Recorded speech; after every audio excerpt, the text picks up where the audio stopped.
Sa kasalukuyan, ang Urasakicho Pukiting ay isang tahimik at baybaying distrito na bahagi ng lungsod ng Onomichi sa Hiroshima Prefecture, Japan. Narito ang ilang mahahalagang detalye tungkol sa lugar na ito. Una, kasaysayan at lokasyon. Dating isang malayang baryo sa Numakuma District, ang Urasaki ay naging bahagi ng lungsod ng Onomichi noong taong 1957.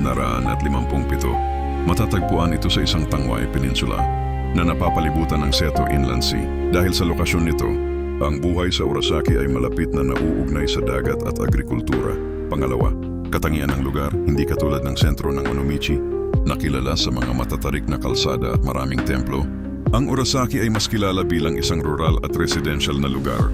Agrikultura, kilala ang lugar sa pagtatanim ng mga prutas, particular na ang mga citrus gaya ng mikan, local oranges at ubas. Tanawin, dahil ito ay isang peninsula, marami itong magagandang tanawin ng dagat at kalapit na mga isla. Isuna dito isang magandang lugar para sa mga nais ng katahimikan at sariwang hangin.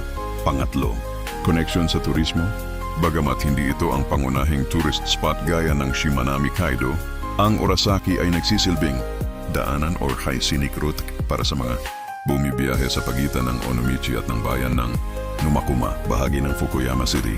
Malapit din ito sa Bella Vista Marina, isang sikat na luxury resort area sa rehiyon. Pang-apat, simbolo ng katatagan. Gaya ng maraming maliliit na bayan sa Japan, ang Urasaki ay simbolo ng payak na pamumuhay.